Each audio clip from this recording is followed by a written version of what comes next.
గురూజీ 72 గంటల్లోనే ఫోన్లోని అద్భుతమైన జ్యోతిష్య పరిష్కారం చూపిస్తారు. నమ్మండి, నమ్మకపోండి, ఇది నిజం. శ్మశాన కాళి రుద్ర చౌడీదేవి ఆరాధకులు నంబర్ 1 వశీకరణ స్పెషలిస్ట్. గురూజీ మనిషి పుట్టుక నుండి చనిపోయే వరకు వచ్చే అన్ని క్లిష్టమైన సమస్యలకు పరిష్కారం ఇక్కడ లభిస్తుంది. విద్య, ఉద్యోగం, వ్యవహారం, స్త్రీ ప్రేమ, పెళ్లి, సంతానం, స్త్రీ పురుష వశీకరణం, భూవశం, భార్యాభర్తల కలహాలు, కోర్టు సమస్యలు, విడాకుల సమస్యలు, చేతబడి, అప్పుల బాధ, ఇంకా మీకు ఎలాంటి సమస్యలు ఉన్నా 72 గంటల్లోనే శాశ్వత పరిష్కారం చేయబడింది. నమస్కారం, నేను మీ రవికిరణ్ శర్మ, వేలూరి. ఏప్రిల్ నెలలో ద్వాదశ రాశులు ఏ రకంగా ఉండబోతున్నాయి, ఏ రాశులకి ఏ సంచారాలు జరుగుతున్నాయి, గ్రహ సంచారం ఎలా ఉంది అనే విషయాన్ని బట్టి 12 రాశుల వారికి కూడా ఈ ఏప్రిల్ నెలలో ఎలా ఉండబోతోంది, ఎలాంటి అనుకూలతలు ఉన్నాయి, ఎలాంటి ప్రతికూలతలు ఉన్నాయి, ఎవరు ఎలాంటి పూజలు చేసుకోవాలి, ఎలాంటి హోమాలు చేసుకోవాలి, ఎలాంటి జపతపాలు చేసుకోవాలి అనే విషయాన్ని గురించి తెలియజేయడం జరుగుతోంది. మరి ఏప్రిల్ నెలలో గ్రహ సంచారం చూసుకున్నట్లయితే రవి సంచారము ఏప్రిల్ నెలలో రవి సంచారము మేషరాశిలో జరుగుతుంది. మేషరాశిలో రవి సంచారం వల్ల మేషరాశ్యాధిపతి కుజుడు కాబట్టి రవి అనుకూలంగానే ఉంటాడు. అట్లాగే కుజుడు కూడా మేషరాశిలో సంచారం చేస్తున్నాడు. స్వక్షేత్రము కాబట్టి కుజుడికి మేషరాశి, కుజానుకూలత అది ఉంటుంది. బుధుడు వ్యాపారకారకుడు బుధుడు కూడా ఈ యొక్క మేషరాశిలో సంచారం చేయడం జరుగుతుంది. మరి శుక్రగ్రహం కూడా ఈ మేషరాశిలో సంచారం చేయడం జరుగుతుంది. ఈ ఏప్రిల్ నెలలో 4 రాశులు, 4 గ్రహాలు మేషరాశిలో సంచారం చేయడం జరుగుతుంది. తద్వారా ఈ మేషరాశి వారికి అనుకూలతలు ఎలా ఉంటాయి, ప్రతికూలతలు ఎలా ఉంటాయి అనే విషయం కూడా మనం తెలియజేయచ్చు. అలాగే శని భగవానుడు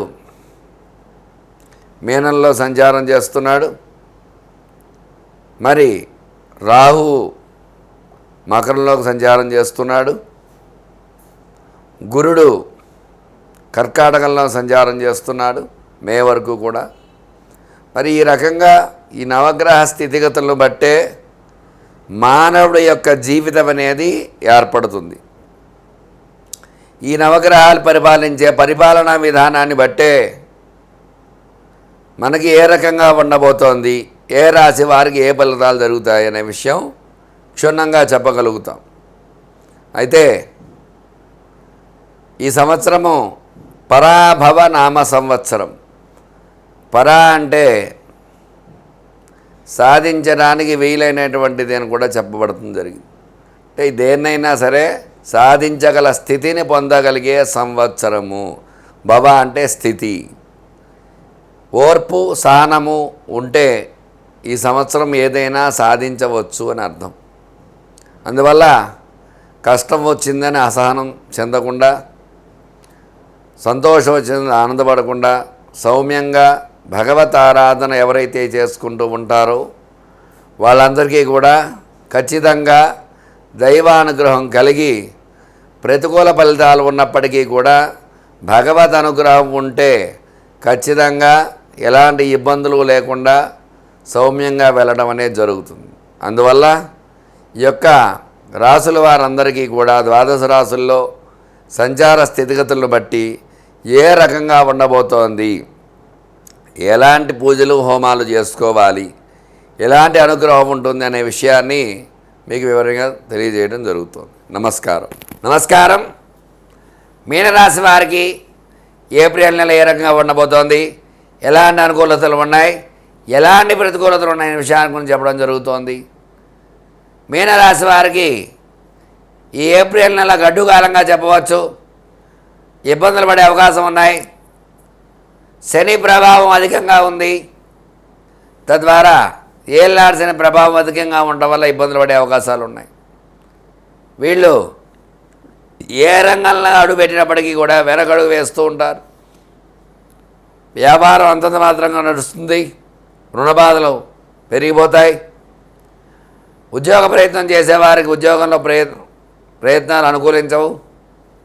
ప్రమోషన్స్ వస్తాయనుకున్న వారికి రాకపోవటము, ఇట్లాంటి ఇబ్బందులు పడుతూ ఉంటారు.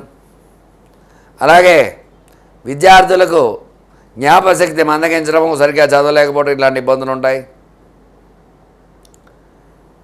వ్యవసాయ రంగంగా చూసుకున్నట్లయితే వ్యవసాయం పంట చేతికందే సమయాన్ని అకాల వర్షాలు రావడం, ఇబ్బందులు పడటం ఇలాంటి అవకాశాలు ఉన్నాయి. అలాగే రియల్ ఎస్టేట్ రంగము, స్టాక్ మార్కెట్ వ్యాపారస్తులకి రియల్ ఎస్టేట్ రంగం అంతంత మాత్రంగా ఉంటుంది. అనుకున్న రీతిలో లాభాలు ఆర్జించలేరు. స్టాక్ మార్కెట్లో స్టాక్స్ పెరుగుతాయి అనుకుంటే పెరగకుండా అలాగే ఉండటం, అలాంటి ఇబ్బందులు పడుతూ ఉంటారు. రాజకీయ రంగంగా చూసుకున్నట్లయితే ప్రతికూలతలు ఉన్నాయి అనుకూలతల కంటే కూడా. సినీ పరిశ్రమ సినిమా హిట్ అవుతుంది అనుకుంటే బాక్స్ ఆఫీస్ ముందు అటర్ ఫ్లాప్ అవటం ఇలాంటి అవకాశాలు ఉన్నాయి. సినీ పరిశ్రమ వారు కూడా తగు జాగ్రత్త వహించాలి. చిన్న పరిశ్రమ వారు కూడా తగిన రీతిలో ఆదరణ లేకపోతుంది. మీనరాశి వారికి అనుకూలతల కంటే కూడా ప్రతికూలతలు ఎక్కువగా ఉన్నాయి కాబట్టి చాలా జాగ్రత్తలు వహించాలి. ఆరోగ్య భంగాలు ఏర్పడతాయి. ఆరోగ్య విషయంలో జాగ్రత్త వహించాలి. ఔషధ సేవలు చేస్తూ ఉంటారు.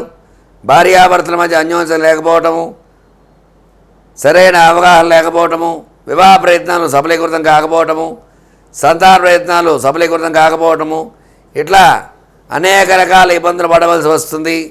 మీనరాశి వారికి మరి గురు దత్తాత్రేయ కవచాన్ని పారాయణ చేయటము, అలాగే శనికి జపం చేయించుకొని శని రాహులకి జపం చేసుకున్నట్లయితే అనుకూలతలు వచ్చే అవకాశాలు ఉన్నాయి. చూశారు కదండి మీనరాశి వారికి ఏ రకంగా ఉండబోతుందనే విషయాన్ని చెప్పడం జరిగింది. చెప్పినటువంటి రెమెడీ పాటించి మీకు అనుకూలంగా మార్చుకుంటారని కోరుకుంటూ మీ రవికిరణ్ శర్మ, వేలూరి, జ్యోతిష రత్న వార్డు గ్రహీత. నమస్కారం.